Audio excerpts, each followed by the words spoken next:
নমস্কার, আমি doctor Nabanita Mukherjee, psychologist, principal Sri Ramakrishna institute of Indian culture and therapy. সর্বপ্রথমেই শ্রী শ্রী ঠাকুর, মা এবং স্বামীজি এবং গুরু মহারাজ শ্রীচরণে আমাদের ভক্তিপূর্ণ প্রণাম নিবেদন করি। আর বাংলার নতুন বছরে নববর্ষের শুভেচ্ছা জানাই আমাদের ইনস্টিটিউশনের সাথে যুক্ত সকল স্টুডেন্টস, পেশেন্টস এবং সকল শুভাকাঙ্ক্ষী বন্ধুদের আমাদের ইনস্টিটিউশনের পক্ষ থেকে বাংলার নতুন বছরে আন্তরিক প্রীতি, শুভেচ্ছা ও নমস্কার রইল। নতুন বছর সকলের ভালো কাটুক, ঠাকুরের কাছে এটাই প্রার্থনা। আজকে যে ভিডিওটি করছি সেটি মূলত সাইকিয়াট্রিক মেডিসিনস নিয়ে। এই বিষয় নিয়ে আমাদের কাছে অনেক সময় অনেকে জানতে চান বা অনেক সময় ক্লিনিক্যালি কাজ করার সময় পেশেন্টের কাছ থেকে নানান রকমের অ্যাংজাইটি সাইকিয়াট্রিক মেডিসিন নেওয়ার জন্য সেগুলো রয়েছে, সেইগুলো বিষয়ে আজকে এই ভিডিওটা করব। কারণ অনেক দিন ধরেই এরকম একটা বিষয় ভিডিওর জন্য আপনারাও বলেছিলেন, বা সত্যি কথা বলতে কাজ করতে গিয়েও দেখি বিভিন্ন সময় মানুষের সাইকিয়াট্রিক মেডিসিন নিয়ে একটা টেনশান, অ্যাংজাইটি, প্যানিক কাজ করছে। ঠিক আছে, তো সেই বিষয়গুলোকে নিয়েই আজকের এই ভিডিওটা। দেখুন, আমাদের কাছে অনেক সময় পেশেন্টসরা যারা আসেন সাইকোলজিস্টের কাছে কাউন্সিলিং করানো হচ্ছে, থেরাপি করানো হচ্ছে, কিন্তু যারা খুব সিভিয়ার পেশেন্ট সেক্ষেত্রে আমরা সাইকিয়াট্রিস্টের কাছে রেফার করি ফর মেডিকেশন। আবার অনেক সময় পেশেন্ট সাইকিয়াট্রিস্টের কাছে দেখিয়েও কাউন্সিলিংয়ের কাজ আসেন বা থেরাপি নিতে আসেন। এবার মেডিসিন এবং কাউন্সিলিং, থেরাপি এগুলো কিন্তু সবটাই একটা অবিচ্ছেদ্য অংশ একে অপরের, এইটা কোনোটা আলাদা বিষয় নয়। এবার সবসময় যে সব পেশেন্টের সাইকোলজিস্ট দেখালেই সেখানে সাইকিয়াট্রিক মেডিসিন লাগবে তা নয়। সেটা ডিপেন্ড করছে case of the patient, stage of the patient, সব কিছুর ওপর, অসুস্থতাটা কীরকম মানসিকভাবে, সব কিছুর ওপর ডিপেন্ড করছে আপনার সাইকিয়াট্রিক মেডিকেশনস লাগবে না লাগবে না। এবার এইটা নিয়ে মানুষের মধ্যে প্রচণ্ড দ্বিধা, দ্বন্দ্ব, ভয় কাজ করে যখন আমরা কোনো পেশেন্টকে কাউন্সিলিং এবং থেরাপিতে আসেন এবং আমাদের মনে হয় যে না, এই পেশেন্টের জন্য সাইকিয়াট্রিক মেডিকেশান এই মুহূর্তে দরকার। কারণ শুধুমাত্র কাউন্সিলিং বা থেরাপিতে তার যে স্টেজ, তিনি সুস্থ হবেন না, বা তার যে অসুবিধাগুলো আছে সেগুলো জেনেটিক্যাল অসুবিধে, জেনেটিক লোড রয়েছে তার অসুবিধাগুলোর মধ্যে, তো সেখানে সাইকিয়াট্রিক মেডিকেশন লাগবে। সাইকোটিক ফিচার্স বিভিন্ন রকমের রয়েছে পেশেন্টের মধ্যে, আরও অনেক কিছু অসুস্থতা হয়তো বেশ ক্রনিক, অ্যাকিউট, বিভিন্ন রকম প্রবলেমস রয়েছে, স্টেজগুলো বেশ সিভিয়ার। সেরকম ধরনের ক্ষেত্রে কিন্তু আমরা পেশেন্টকে অবশ্যই বলি সাইকিয়াট্রিস্টের মেডিসিনস নিয়ে, সাইকিয়াট্রিক মেডিকেশনসের পর আমরা আবার কাউন্সিলিং এবং থেরাপি শুরু করব। এটা হচ্ছে আমাদের মোটামুটি যেসব পেশেন্টের খুব সিভিয়ার স্টেজ বা পরিস্থিতি একটু জটিল, সেখানে আমরা সেটা বলি। তো এখানে প্রথম প্রশ্নটাই পেশেন্টের তরফ থেকে আসে যে সাইকিয়াট্রিক মেডিকেশনের তো প্রচুর সাইড এফেক্ট ম্যাডাম, এই মেডিসিনগুলো তো খাওয়া ভালো না, শুধুমাত্র কাউন্সিলিং থেরাপিতে সুস্থ হবে না। দেখুন, কাউন্সিলিং বা থেরাপিতে যদি পেশেন্ট সুস্থ হয়ে যেত তাহলে নিশ্চয়ই আমরা সাইকিয়াট্রিস্টের কাছে রেফার করতাম না। একজন পেশেন্টকে যখন সাইকিয়াট্রিস্টের কাছে রেফার করা হচ্ছে তার মানে সত্যিই তার ওষুধের প্রয়োজনীয়তা রয়েছে, তবেই রেফার করা হচ্ছে। এবার সাইকিয়াট্রিক মেডিসিনস নিয়ে অহেতুক প্রচুর মানুষের ভয় আছে, যেমন প্রচুর মিসকনসেপশন রয়েছে। অনেকে মনে করেন যে সাইকিয়াট্রিক মেডিকেশন শুরু হলে আর হয়তো জীবনে বন্ধ করা যাবে না। সাইকিয়াট্রিক মেডিকেশন যদি শুরু হয় তার প্রচুর সাইড এফেক্টস রয়েছে, নার্ভগুলো নাকি আস্তে আস্তে নষ্ট হয়ে যাবে। অনেক ভুল ধারণা সাইকিয়াট্রিক মেডিকেশন নিয়ে আমাদের কাজ করে, কিছুই কাজকর্ম করতে পারবে না, ব্রেনটা নাকি ড্যামেজ হয়ে যাবে, প্রচণ্ড ঘুম পাবে, এই ধরনের প্রচুর কথা এবং নানান রকমের অসুবিধা দেখা যাবে সাইকিয়াট্রিক মেডিকেশনস নিয়ে, এটা রয়েছে মানুষের মধ্যে। দেখুন, এখানে একটা ইম্পর্ট্যান্ট কথা, কোনো মেডিসিনই উইদাউট সাইড এফেক্ট কিন্তু হয় না। ঠিক আছে, যে কোনো সাইকিয়াট্রিক মেডিকেশান বলুন, যে কোনো মেডিকেশান, কিন্তু দেখতে হবে যে এই মিসকনসেপশনগুলো থেকে বেরোতে হবে যে আমি জীবনে কিছুই করতে পারবো না, সাইকিয়াট্রিক মেডিকেশান নিলে আমি অফিস যেতে পারবো না, চাকরি করতে পারবো না, পড়াশোনা করতে, এগুলো টোটালি ভুল ধারণা। বর্তমান সময়ে দাঁড়িয়ে সাইকিয়াট্রিক মেডিকেশান অনেক বেশি চেঞ্জ, উন্নত, অনেক ভালো মেডিসিন রয়েছে যেগুলো খেলে আপনি মানসিকভাবে ভালো থাকবেন, আপনার মানসিক অসুস্থতা কমবে, হ্যাঁ, গ্র্যাজুয়ালি আপনি ইমপ্রুভ করবেন, সেটা রয়েছে। এবং তার সাথে সাথে আপনি আপনার সমস্ত কাজ করতে পারবেন, আপনার সাংঘাতিক কোনো ড্যামেজ হয়ে যাবে না, বরং আপনি সুস্থ থাকবেন। দেখুন, সাইড এফেক্টের কথা যখন সব পেশেন্টরা অনেক সময় বলেন যে সাইকিয়াট্রিক মেডিকেশনের সাইড এফেক্ট আছে, সাইড এফেক্ট কিন্তু সব মেডিসিনে আছে। আমরা যখন জ্বর হয় অ্যান্টিবায়োটিক্স নিই, বা অন্যরকম কোনো অসুস্থতা হলে যে কোনো আফটার অপারেশন প্রচুর ওষুধ আমাদের দেওয়া হয়, স্টেরয়েড ট্রিটমেন্ট হয় কখনো কখনো, বেশিরভাগ ক্ষেত্রেই কিন্তু যে কোনো মেডিসিনেরই একটা সাইড এফেক্ট থাকে। সুতরাং সেই সাইড এফেক্টটা তা জানা সত্ত্বেও আমরা কেন নিচ্ছি? তার কারণ হচ্ছে এই মেডিসিনটার যা সাইড এফেক্ট, কিন্তু মেডিসিনটা না নিলে, ট্রিটমেন্টটা না করালে আমি অসুস্থ আরও বেশি হয়ে পড়বো। তাই না? সেই জন্যই তো আমাকে অপারেশন করাতে হচ্ছে, কখনো প্রয়োজন অনুযায়ী বিভিন্ন ট্রিটমেন্ট করাতে হচ্ছে। জ্বর থেকে শুরু করে ফুড পয়জন সব কিছুতেই অনেক সময় অ্যান্টিবায়োটিক নিতে হচ্ছে। তো অ্যান্টিবায়োটিকের কি সাইড এফেক্ট নেই? নিশ্চয়ই আছে। সাইকিয়াট্রিক মেডিকেশনেরও সেরকম আছে। বা অনেকে বলেন না যে কতদিনে সাইকিয়াট্রিক মেডিকেশন বন্ধ হবে? এটাও ডিপেন্ড করছে আপনার রোগটি, মানসিক রোগটি কীরকম পর্যায়ে আছে। কীরকম পর্যায়ে আছে এবং রোগটি জেনেটিক্যাল কি না, এই বিষয়গুলোর উপর ডিপেন্ড করছে। যদি জেনেটিক লোড থাকে আপনার অসুস্থতার মধ্যে, তাহলে হয়তো অসুস্থতা অনুযায়ী আপনার চিকিৎসাটি দীর্ঘমেয়াদী হবে বা ওষুধগুলো হয়তো চিরকালই বন্ধ হবে না। কিছু ওষুধ রিডিউসড হবে, ডোজ রিডাকশান হবে, সব কিছু হবে ডিপেন্ড করবে আপনার সুস্থতার হার কীরকমভাবে হচ্ছে, সেই অনুযায়ী সাইকিয়াট্রিস্টরা মেডিসিনের জায়গাটা বলে দেন, মেডিসিন সেই অনুযায়ী কমানো হয়, আস্তে আস্তে সরানো হয়, এই ব্যবস্থাগুলো করা হয়। কিন্তু সম্পূর্ণভাবে মেডিসিন অফ হয়ে যাবে কি না সেটা কিন্তু কখনোই আগে থেকে বলা যায় না আপনার ট্রিটমেন্ট শুরু না হলে এবং ট্রিটমেন্টের প্রোগ্নোসিস না দেখলে, এবং ট্রিটমেন্টের জায়গা থেকেও বটে অসুস্থতাটা কতদিনের ক্রনিক অসুস্থতা, কতটা কী স্টেজে আছে অসুস্থতা, সবটার উপর ডিপেন্ড করছে আপনার সাইকিয়াট্রিক মেডিসিন সারা জীবন চলবে না কিছুদিন বাদে বন্ধ হয়ে যাবে, আবার পরিস্থিতি অনুযায়ী স্টার্ট করতে হবে। সবটাই ডিপেন্ড করছে সেই পার্টিকুলার সিচুয়েশান অনুযায়ী। এখানে একবার শুরু হলে আর বন্ধ হয় না এরকমও কিন্তু না। যদি আপনার অসুস্থতাটা দীর্ঘমেয়াদী না হয়, খুব ক্রনিক না হয়, বা সেটা যদি একটা সিচুয়েশনাল কোনো ইস্যুস তৈরি হয়েছিল, অ্যাংজাইটি, ডিপ্রেশন, কিছুদিন হয়তো সিভিয়ার সেটা হয়েছিল, সেটার জন্য মেডিসিনস কিছুদিন নিলেন, তার সাথে কাউন্সিলিং থেরাপি করে আপনি আস্তে আস্তে সুস্থ হয়ে গেলেন, তারপর অটোমেটিক্যালি হয়তো দেখলেন আপনার মেডিসিন 2-3 মাস বাদে বন্ধ হয়ে গেল, সেটাও কিন্তু হয়। আর সাইকিয়াট্রিক মেডিকেশনস নিয়ে সারাক্ষণ ঘুমোবো, এগুলো কোথায় মিসকনসেপশন, এগুলো থেকে বেরোনোর দরকার আছে। বা সাইকিয়াট্রিক মেডিকেশন নিচ্ছে মানে আমি পাগল, তা কিন্তু নয়। যে আপনার যেমন শারীরিক অসুস্থতার কারণে ব্লাড প্রেশার, সুগার, থাইরয়েড, কোলেস্টেরলের জন্য অনেক মেডিসিন নিতে হয় আজকাল আমাদেরকে, ঠিক তেমনই মন যেমন আমাদের একটা পার্ট জীবনে, শরীর এবং মন এই দুটো নিয়েই তো আমাদের জীবন। তো শরীরের যেমন অসুস্থতা হয় তখন যেমন আমরা ওষুধ খাই, যখন কোনো মানুষের থাইরয়েড হচ্ছে, ব্লাড প্রেশার হচ্ছে, সুগার হচ্ছে, সেই মেডিসিনগুলো তো মোটামুটি অনেক দিন চলে, তাই না? কিছু কিছু ক্ষেত্রে মেডিসিনগুলো লাইফ টাইম। তো তখন আমরা কি ভাবি সেই মেডিসিনের সাইড এফেক্ট কিছু আছে কি না? আমরা ভাবি তো যে এই মেডিসিনটা না খেলে আমার ব্লাড প্রেশার কন্ট্রোল থাকবে না, তাই না? এই মেডিসিনটা না নিলে আমার সুগার, থাইরয়েড কন্ট্রোল থাকবে না। তার মানে যে সেগুলোর কোনো সাইড এফেক্ট নেই তা কিন্তু নয়। কিন্তু আমরা ভয় পাই সাইকিয়াট্রিক মেডিকেশনের ক্ষেত্রে। আসলে ভাববেন সবসময় যে সুগার, ব্লাড প্রেশার এগুলো কন্ট্রোল রাখার জন্য যারা রেগুলার মেডিকেশন নিচ্ছেন, না নিলে অসুস্থতাটা বেড়ে যেত, আপনি অসুস্থ হয়ে পড়তেন। ঠিক তেমনভাবে মানসিক অসুবিধা যদি আপনার হয়ে থাকে, মানসিক অসুস্থতা যদি হয়ে থাকে, তার জন্য ওষুধ যদি প্রয়োজন হয়, সেই ওষুধটি না খেলে আপনি মানসিকভাবে এমন বিপর্যস্ত হয়ে পড়বেন যার জন্য আপনি কোনো কাজই করতে পারবেন না।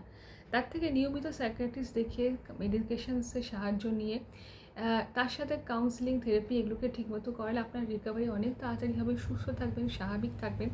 সুতরাং ঠিকমতো যদি ডাক্তারের সাথে ফলো আপ করেন, কারণ এটা নিয়ে প্রচুর ভুল ধারণা রয়েছে। দেখুন, বাইপোলার, সিজোফ্রেনিয়া এরকম অনেক মানসিক অসুস্থতা দীর্ঘমেয়াদী কিন্তু ওষুধ খেতে হয়, বা হয়তো ওষুধগুলো কোনো দিনই হয়তো পুরোপুরি বন্ধ হবে না। তার মানে এই নয় যে আপনার যখন সিভিয়ার স্টেজ থাকবে তখন সাইকিয়াট্রিস্টরা যেরকম ধরনের মেডিসিন দেবেন, যতটা মেডিসিন থাকবে, আস্তে আস্তে নিশ্চয়ই সেই মেডিসিনের ব্যবহার আস্তে আস্তে কমবে, সাইকিয়াট্রিস্টরা কমাবেন। শুধুমাত্র সিজোফ্রেনিয়া, বাইপোলার না, যে কোনো মানসিক অসুস্থতা যখন সিভিয়ার পর্যায়ে পৌঁছয় তখনই কিন্তু সাইকিয়াট্রিক মেডিকেশনের প্রয়োজন হয়। তখন শুধুমাত্র থেরাপি, কাউন্সিলিংয়ের মাধ্যমে হবে না, আরও সিভিয়ার পর্যায়ে পৌঁছলে আমরা রিহ্যাবিলিটেশনসের কথা বলি, আমরা বলুন, সাইকিয়াট্রিস্টরা বলুন, কারণ প্রত্যেকটা জায়গারই এক একটা স্টেজ আছে। মন এবং শরীর দুটোই তো আমাদের অবিচ্ছেদ্য অংশ। দেখবেন যখন শরীর সাংঘাতিক অসুস্থ তখন আপনাকে হসপিটালাইজড করতে হচ্ছে, তখন কি জেনারেল ফিজিশিয়ান বা পার্টিকুলার সেই ডক্টরের কাছে গিয়ে মেডিসিন নিলে আপনার কাজ হচ্ছে না। আপনার যে কোনো অসুস্থতা যদি প্রচণ্ড বাড়াবাড়ির জায়গায়, তখন আপনাকে অ্যাডমিট হতে হয়। শারীরিক অসুস্থতার ক্ষেত্রে, মানসিক অসুস্থতার ক্ষেত্রেও তাই। যদি আপনার মানসিক অসুস্থতার সিভিয়ার পর্যায়ে যায় তখন আপনাকে অ্যাডমিশন নিতে হবে কোনো সেন্টারে, যারা মেন্টাল হেলথ নিয়ে রুগী রেখে ট্রিটমেন্ট করেন সেখানে। আবার যদি আপনার সেরকম পর্যায়ে না থাকে তাহলে সেখানে ডাক্তার দেখে ওষুধ খেলেই হবে। আবার ধরুন আপনার ওষুধ খাওয়ার মতো পর্যায়েতেও আপনি নয়, তাহলে সেখানে শুধু কাউন্সিলিং অ্যান্ড থেরাপি করলে আপনি সুস্থ হয়ে যাবেন। এটা ডিপেন্ড করছে সম্পূর্ণ আপনার স্টেজ। সুতরাং যখন সাইকিয়াট্রিস্টরা মনে করছেন, বা ধরুন আপনার মানসিক অসুবিধা ফিল করলেন এবং সাইকিয়াট্রিস্টের কাছে গেলেন, তাহলে তিনি যদি ওষুধ দেন সেই ওষুধগুলো অবশ্যই খেতে হবে ঠিকমতো। এবং একবার ওষুধ নিয়েছি, এবার আমি 2 বছর ধরে সেই ওষুধেই চালাচ্ছি, কখনো নিজেই ওষুধটাকে হাফ করে নিচ্ছি, কখনো নিজেই ডোজটাকে বাড়িয়ে নিচ্ছি, প্রয়োজন এটি করবেন, এতে আপনি জীবনে সুস্থ হবেন না। এরকমও প্রচুর পেশেন্ট দেখি যে লাস্ট 3 বছর আগে সাইকিয়াট্রিস্ট দেখিয়েছিলাম, প্রথম দিকে কয়েকবার ফলো আপ করেছি, তারপর ওই লাস্ট 3 বছর আগে ট্রিটমেন্টটা দিয়ে আমি চলছি। এটা তো হতে পারে 3টে বছর আপনার বয়স বেড়েছে, আপনার শারীরিক পরিস্থিতি চেঞ্জ হয়েছে, আপনার মানসিক রোগের পরিস্থিতি চেঞ্জ হতে পারে। তো সুতরাং আপনি যদি 3 বছর আগে প্রেসক্রিপশন অনুযায়ী ওষুধ খান এবং তার সাথে নিজের ডাক্তারিটা করতে থাকেন, যে কখনো ওষুধটা হাফ করে খাচ্ছি, কখনো নিজেই ডোজটাকে কমাচ্ছি, ডোজটাকে বাড়াচ্ছি, তাহলে কিন্তু লাভ হবে না। কারণ আপনার মানসিক অসুবিধা বা অসুস্থতা রয়েছে, কিন্তু আপনি সেটাকে নিয়ে ডাক্তারিটা তো পড়েননি। সুতরাং নিজের ডাক্তারি নিজের কোনো সাবজেক্টেই করা উচিত নয়। সেটা যদি আপনার হার্ট হয়, আপনি হার্টের ডাক্তারিটা যেমন নিজের হাতে তুলে নেবেন না কার্ডিওলজি না পড়ে, ঠিক তেমনভাবেই কিন্তু মানসিক অসুস্থতার জন্য নিজের ডাক্তারি নিজে করতে যাবেন না। আর পাড়া প্রতিবেশী আত্মীয় পরিজন কে বললো এটা মানসিক অসুস্থতা মানে সাংঘাতিক, এই ওষুধ বন্ধ হয় না, খুব বাজে, অন্য লোকের অ্যাডভাইস শোনার থেকে নিজের নিজের ডাক্তারের পরামর্শ নেওয়া অনেক বেশি বুদ্ধিমানের কাজ। এবং সাইকিয়াট্রিস্টরা যখন কোনো মেডিসিন দেবেন, দয়া করে সেটা আমার মনে হয় অ্যাজ এ সাইকোলজিস্ট গুগলে সার্চ করতে যাবেন না। তার কারণ হচ্ছে একটা মেডিসিন অনেক পারপাসে ইউজ হতে পারে। আপনি তো মেডিসিন নিয়ে পড়াশোনা করেননি, সুতরাং আপনি হয়তো ভাবছেন ডাক্তারবাবু এটা কেন দিল, মানে পেশেন্টরা সাইকোলজিস্টের কাছে সেরকম প্রশ্ন করেন, আমার মেডিসিনটা না, আমার তো শুধু অ্যাংজাইটি আছে, কিন্তু জানেন এটা গুগলে সার্চ করে দিলাম আরও অনেক পারপাস ইউজ করা হয়, তাহলে এটা কেন দিল, উনি কি ভুল মেডিসিন দিলেন? আরে বাবা, একটা মানে নেটে সব কিছু সার্চ করলে যদি ডাক্তার হয়ে যাওয়া যেত, তাহলে তো খুব মুশকিল হয়ে যায়। সুতরাং এটা করে কী হবে, আপনার অ্যাংজাইটি আরও বাড়বে, আপনার ট্রমা আরও বাড়বে, আপনার ডাক্তারের প্রতি বিশ্বাসও কমবে। আপনার যদি মনে হয় ডিসস্যাটিসফ্যাকশন হচ্ছে, তাহলে কোনো সাইকিয়াট্রিস্টকে দেখিয়ে বা কোনো সাইকোলজিস্টকে দেখিয়ে, তাহলে আপনি একজন সাইকোলজিস্ট বা সাইকিয়াট্রিস্টের পরামর্শ নিন, কিন্তু ইন্টারনেটে সার্চ করতে যাবেন না, তাহলে কিন্তু লাভ কিছু হবে না, উল্টে আপনি আরও ঘেটে যাবেন। আর অনেকে মনে করেন যে সাইকিয়াট্রিক মেডিকেশনের সাথে সাথে কি কাউন্সিলিংয়ের প্রয়োজন আছে? অবশ্যই প্রয়োজন আছে। দেখুন, প্রত্যেকটাই একে অপরের সাথে ভীষণভাবে জড়িত। শুধু মেডিসিনস নিলে থটসের পরিবর্তন হবে না। দুটোই, থেরাপি, কাউন্সিলিং এবং মেডিকেশন যার প্রয়োজন একসাথে করতে হবে। আর যাদের মডারেট কেস, যাদের অতটা সিভিয়ার নয়, মেডিসিনসের প্রয়োজন নেই, তাদের ক্ষেত্রে কাউন্সিলিং, বিভিন্ন রকমের সাইকোথেরাপি এবং অল্টারনেটিভ মেডিসিন, যেমন ধরুন মিউজিক থেরাপি, যোগা মুদ্রা, ডান্স মুভমেন্ট থেরাপি, এই ধরনের বিভিন্ন অল্টারনেটিভ থেরাপিস আমরাও প্রোভাইড করি। এগুলো, তার সাথে কাউন্সিলিং, সাইকিয়াট্রিক কাউন্সিলিং, এবং তার সাথে আপনার বিভিন্ন রকমের সাইকোথেরাপি, সিবিটি, আরবিটি, এইগুলো যে ধরনের থেরাপি হয়, এতেই যথেষ্টভাবে আপনি সুস্থ হয়ে যেতে পারেন, যদি আপনার কেসটা খুব সিভিয়ার না হয়, জেনেটিক্যাল বিশেষ কোনো লোড না থাকে, এবং তার সাথে ধরুন আপনার যদি সাইকোটিক ফিচার্স না থাকে, সেগুলো মূলত একজন সাইকোলজিস্টের কাছে যদি আপনি প্রথমে আসেন আপনার মানসিক অসুস্থতা নিয়ে, তাহলে বা অসুবিধাগুলো নিয়ে, তাহলে তিনিই বুঝে যাবেন যে আপনার সাইকিয়াট্রিক মেডিকেশন দরকার না দরকার নয়। সুতরাং আপনার যদি মানসিক অসুবিধা মনে হয়, মানসিক অসুস্থতা মনে হচ্ছে, ফিল করছেন, তাহলে কিন্তু একজন সাইকোলজিস্টের পরামর্শ নেওয়া আমার মনে হয় যথেষ্ট দরকার। সাইকোলজিস্টই সাজেশন করবেন যে আপনি সাইকিয়াট্রিস্টের কাছে যাবেন না কাউন্সিলিং এবং থেরাপিতেই সুস্থ হবেন।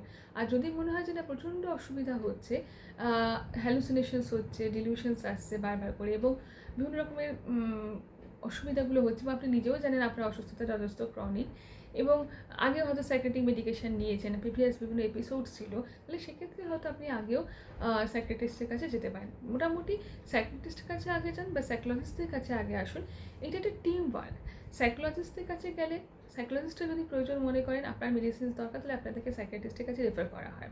আবার সাইকিয়াট্রিক মেডিকেশনস নেওয়ার পর সাইকিয়াট্রিস্টরাও বলেন, দেখবেন কাউন্সিলিংয়ে যান, কাউন্সিলিং তার সাথে করেন, এবং মাসে 1 বা 2 বার ফলো আপ ট্রিটমেন্টে সাইকিয়াট্রিস্ট দেখান। কারণ কি, প্রত্যেকটা জিনিসই আলাদা নয়। আপনার মেডিসিনসও যেমন দরকার, তার সাথে কাউন্সিলিং এবং থেরাপি নাহলে কখনোই প্রপারলি সুস্থ হতে পারবেন না।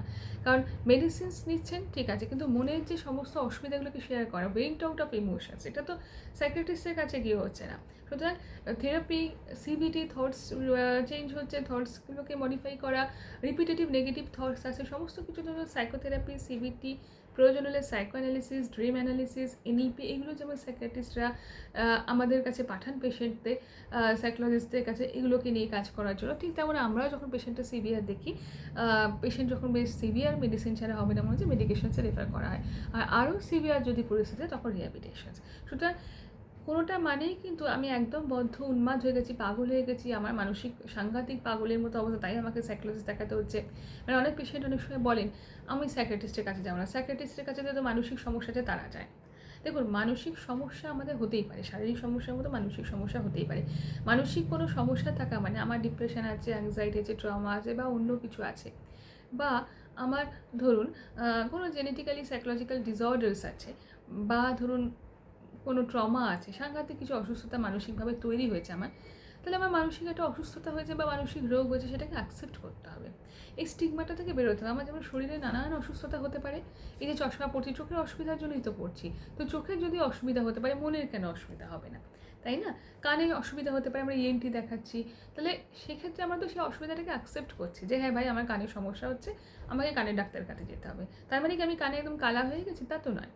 দেখবেন ইএনটি ডিপার্টমেন্টে যদি যান, চোখের ডিপার্টমেন্টে যদি যান, তাহলে খুব সাধারণভাবে বলতে গেলে প্রচুর মানুষ তো চোখ দেখাতে আসেন, প্রচুর মানুষ কানের জন্য দেখাতে আসছে, তাই না?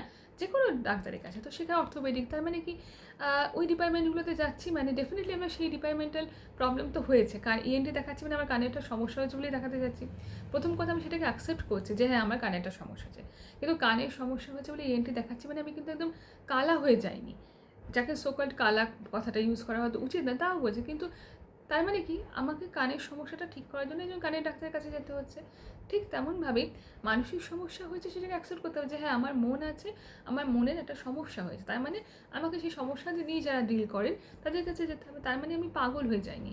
ইএনটি পাগল শব্দটাই খুব বিরক্তিকর, আনএথিক্যাল, কিন্তু আমাদের পেশেন্টরা মাঝে মাঝেই বলে আমি কি পাগল, বা কারোর পরিবার, কারোর টিচাররা বা কেউ হয়তো তাকে সাজেস্ট করছে তুমি একজন সাইকোলজিস্টের কাছে দেখাও, তোমার ব্যবহারে বেশ কিছু পরিবর্তন লক্ষ্য করছি, তোমার সাইকোলজিস্ট দেখানো উচিত বা সাইকিয়াট্রিস্ট দেখানো উচিত। তখন তিনি অনেক সময় অনেকে বলেন কেন যাবো, আমি কি পাগল, পাগলের ডাক্তারের কাছে কেন যাবো? এইটা থেকে, স্টিগমাটা থেকে না বেরোলে আমরা আমাদের নিজেদের কখনোই ভালো রাখতে পারবো না। নিজের মনকে ভালো রাখার জন্য ভীষণভাবে থেরাপি, কাউন্সিলিং দরকার, প্রয়োজন হলে সাইকিয়াট্রিক মেডিকেশন দরকার, কিন্তু কখনোই তার মানে আমি পাগল হয়ে যাইনি। আমি কাউন্সিলিংয়ে আসছি মানে আমার নিজেরাই অনেক সময় পেশেন্টরা বলে দেখুন আমার কি আজকে বাজে অবস্থা, কী দুর্দিন, আমি তাই কাউন্সিলিংয়ে এসেছি। খুব মানে ভুল কথা এটা, জানেন তো? নিজের মনে নানান কষ্ট, নানান অসুবিধে, জীবনে দুর্দিন কেন হবে, তাই না? একজন সাইকোলজিস্টের কাছে আসা মানে আপনার কিন্তু দুর্দিন। আপনি চোখের ডাক্তার যখন দেখাতে যান, দাঁতের ডাক্তার যখন দেখাতে যান, আপনি কি সবসময় ভাবেন আপনার প্রচণ্ড জীবনে দুর্দিন তাই ডেন্টিস্টের কাছে এসেছেন? তা তো নয়। সুতরাং মনটাকেও সেভাবেই দেখুন, শরীরের মতো মনও একটা অঙ্গ আমাদের।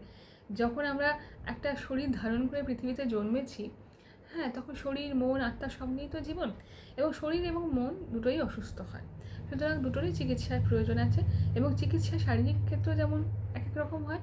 যেমন ধরুন পায়ে বিভিন্ন রকম ট্রিটমেন্ট হয়, বা ধরুন সত্যি কথা বলতে কখনো অর্থোপেডিক ট্রিটমেন্টে মেডিসিন সেই কাজ হয়ে যাচ্ছে, আবার কখনো দেখলেন তার সাথে বিভিন্ন রকম ফিজিওথেরাপি এগুলো রয়েছে, আবার কখনো দেখছেন অপারেশন করতে হচ্ছে। তো সুতরাং এই যে প্রত্যেকটা স্টেজ একটা অসুস্থতা অনুযায়ী যেমন প্রত্যেকটা ডিপার্টমেন্টের প্রবলেমসগুলোকে আমরা দেখি, মেন্টাল হেলথের ক্ষেত্রেও কিন্তু তাই। সুতরাং সাইকিয়াট্রিক মেডিসিন নিলে প্রচণ্ড ঘুম হবে, সাইকিয়াট্রিক মেডিসিন নিলে পড়াশোনা করতে পারবো না, সাইকিয়াট্রিক মেডিসিন নিলে চাকরি করতে পারবো, তারা প্রচুর মানুষ যারা সাইকিয়াট্রিক মেডিসিন নিচ্ছেন, চাকরি করছেন, পড়াশোনা করছেন, সব কিছুই করছেন, নর্মাল লাইফ লিড করছেন। সুতরাং আর যদি আপনার সাইকিয়াট্রিক মেডিসিনস নিয়ে প্রথমটা কোনো সমস্যা হয়, তাহলে আবার সাইকিয়াট্রিস্টের কাছে যাবেন, তিনি মেডিসিন অল্টার করে দেবেন।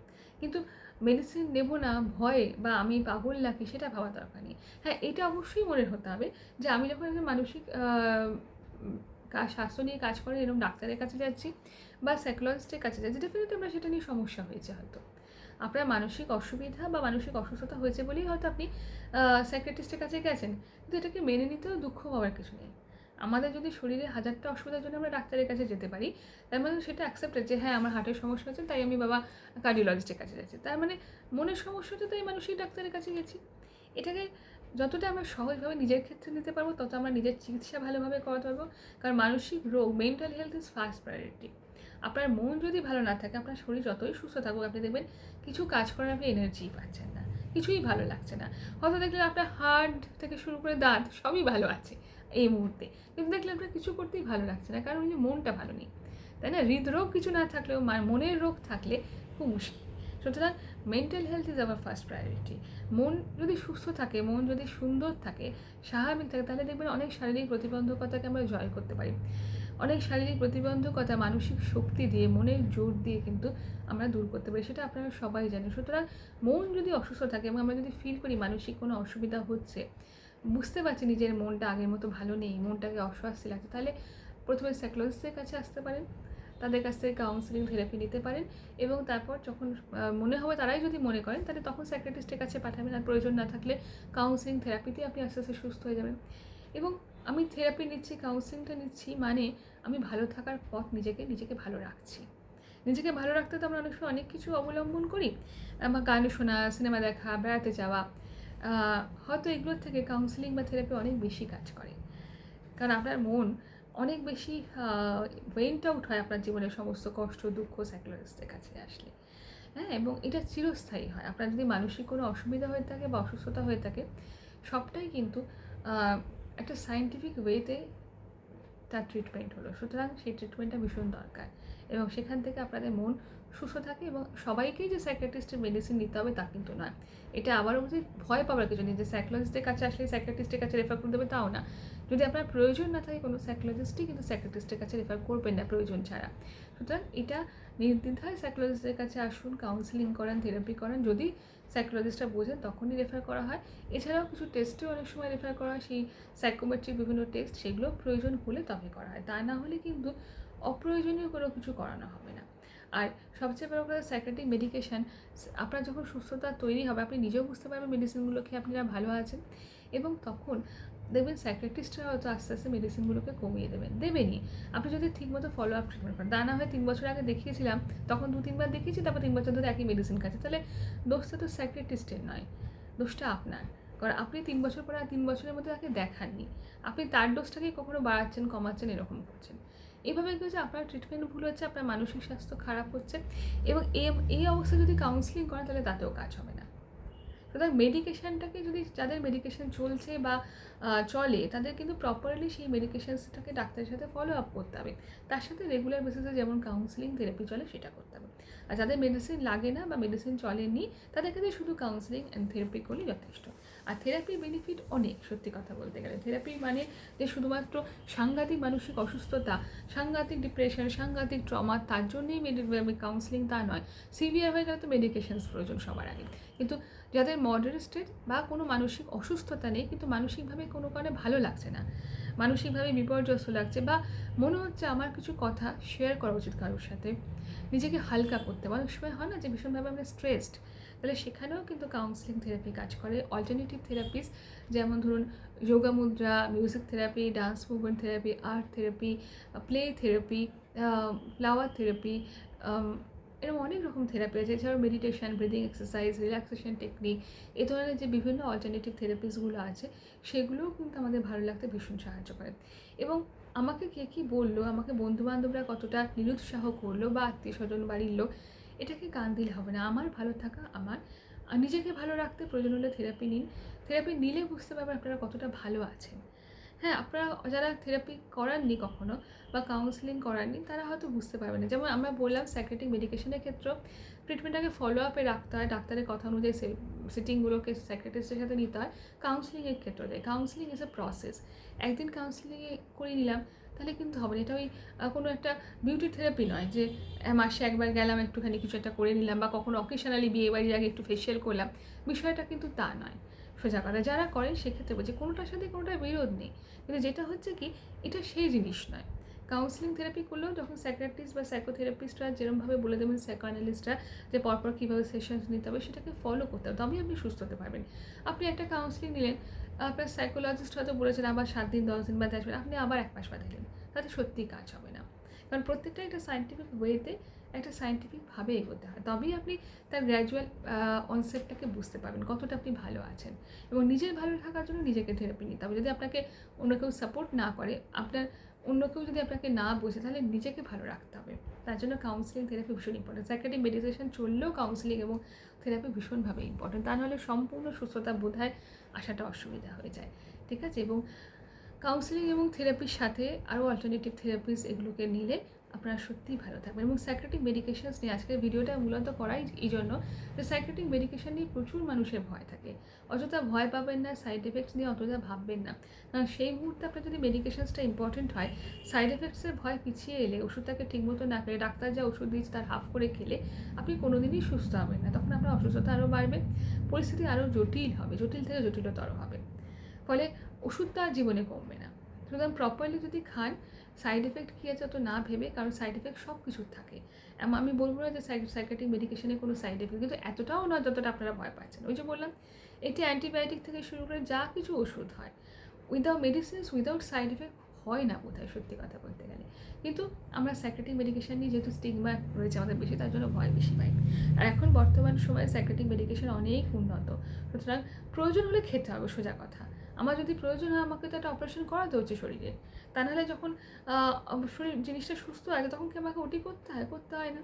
প্রয়োজন হচ্ছে বলেই তো আজকে আমাকে গলব্লাডার স্টোন অপারেশন করতে হচ্ছে, হার্টের কার্ডিয়াক সার্জারি করতে হচ্ছে, কারণ আমার প্রয়োজন হচ্ছে। যদি সার্জারির প্রয়োজন না থাকতো কি আপনার হার্ট কাটতো, তাই না? তো সুতরাং এটাও তাই যে আপনার মেডিকেশনসের প্রয়োজন হয়েছে বলে আপনাকে মেডিসিন নিতে হচ্ছে। কিন্তু উইদাউট মেডিকেশন কি আপনি পারবেন সুস্থ থাকতে? পারবেন না। অসুস্থতাটা বাড়তে থাকবে, আপনার পরিস্থিতি খারাপ হবে, আপনার পারিবারিক কর্মজীবন সবটা নষ্ট হবে।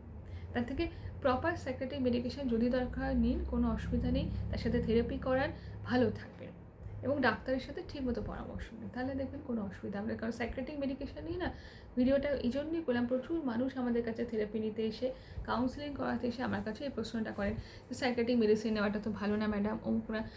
কোনো মেডিসিন নেওয়াই তো ভালো না। সুস্থ থাকতে পারলে উইদাউট মেডিকেশান থাকাটা সত্যিই হয়তো বাঞ্ছনীয়, আমরা চাই, কিন্তু পারি কি সত্যি কথা বলতে গেলে?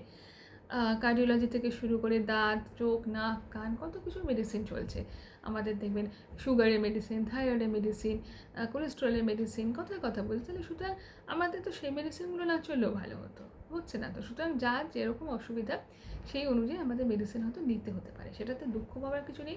ভাবার দরকার নেই যে আমি পাগল বা ভাবার কোনো প্রয়োজন নেই নিজেকে। পাগল শব্দটারই সেই অর্থে আমরা ক্লিনিক্যালি কোনো উত্তর খুঁজে পাই না। মন আছে, তার খারাপ হতে পারে, অসুস্থতা আসতে পারে, ট্রিটমেন্ট করতে হবে, চিকিৎসা করতে হবে এবং এটাকে অ্যাকসেপ্ট করতে হবে যে হ্যাঁ আমার মনের একটা অসুস্থতা হয়েছে।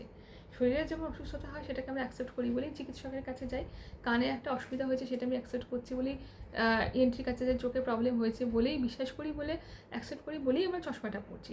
চোখটা কিন্তু সম্পূর্ণ সুস্থ হয়ে যায়নি, ঠিক হয়ে যায়নি, কারণ আমাকে চশমার সাহায্য নিয়ে আমি ঠিক দেখছি, তাই না? ঠিক তেমনভাবেই আমাকে মানসিক স্বাস্থ্য যদি ঠিক না থাকে, তাকে সুস্থ রাখার জন্য আমাকে চিকিৎসার সাহায্য নিতে হবে। তার মানে কিন্তু আমি পাগল নয়। এই পাগল কথাটা ভুল অর্থ। কিন্তু হ্যাঁ, মানসিক অসুবিধা আমার হয়েছে, মানসিক অসুস্থতা হয়েছে। যেমন শরীরে অসুস্থতা হয়, মন আছে, মনের অসুস্থতাকে পুষে রেখে নিজেকে কষ্ট দিয়ে, পরিবার, পরিস্থিতি, পরিবেশ, চাকরির জায়গাটাকে অসুস্থতায় ফেলে, নিজেকে বিপন্ন করে, নিজের পোটেনশিয়ালিটিগুলোকে নষ্ট করে কোনো তো লাভ নেই। তার থেকে চিকিৎসা করে সুস্থ থেকে আরও ভালোভাবে এই জীবনে এগিয়ে যাওয়াটাই বুদ্ধিমানের কাজ, ঠিক আছে? এই জন্য আমাকে অনেকেই সাইকিয়াট্রিক মেডিকেশানস নিয়ে কথা জিজ্ঞাসা করেন।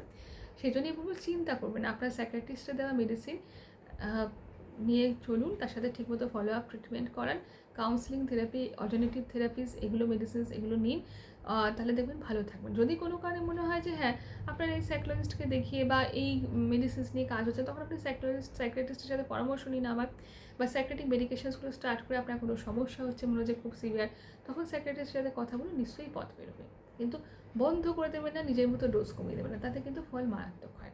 এবং থেরাপিস্টরা কাউন্সেলিং বা অন্যান্য সেশনসগুলো যেভাবে বলবেন সেভাবে নেওয়ার চেষ্টা করবেন। আজকে পারছি না, কালকে পারছি না করে আজ একটু ভালো আছি তাহলে পরের সেশনটা নেবো না, বা আজকে ভালো আছি মানে ওষুধটা ডোজটা নিজেই হাফ করে দিয়ে এইগুলো করতে যাবেন না। যদি মনে হয় সেটাও পরামর্শ নিয়ে, অ্যাডভাইস নিয়ে তবে করবেন, তবেই ভালো থাকবেন, ঠিক আছে?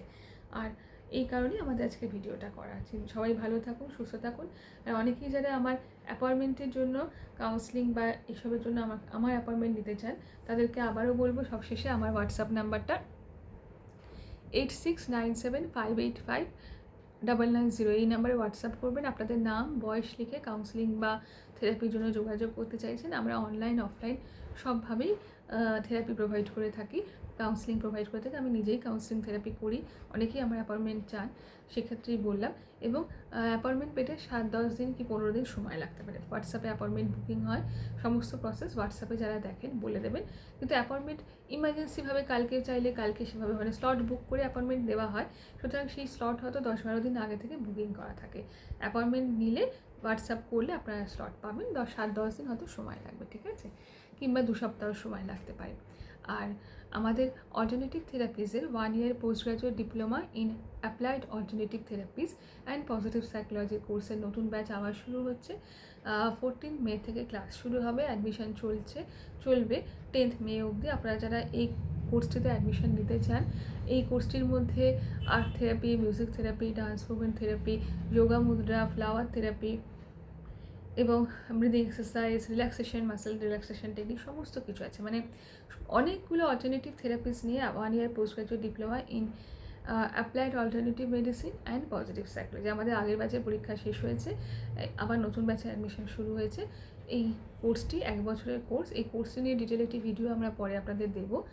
যারা অনেকেই অ্যাডমিশন নিতে চেয়েছেন তারা হোয়াটসঅ্যাপ করবেন 8697585990। প্রতি বৃহস্পতিবার রাতের 8টা থেকে 10টা অনলাইন ক্লাস হয় গুগল মিটে, লাইভ ভিডিও ক্লাস, এবং বাকি সমস্ত ডিটেলস ক্লাস সংক্রান্ত আমরা আলাদা একটা ভিডিওতে দেবো। এবং আমাদের অনেক ব্যাচ এই কোর্সটি বেরিয়েছে, সবাই খুব সাকসেসফুলি কোর্সটি করেছেন, কাজ করছেন, বা নিজেদের মেন্টাল হেলথ ইস্যু বেটার রাখার জন্য কোর্সটি করেন অনেকে।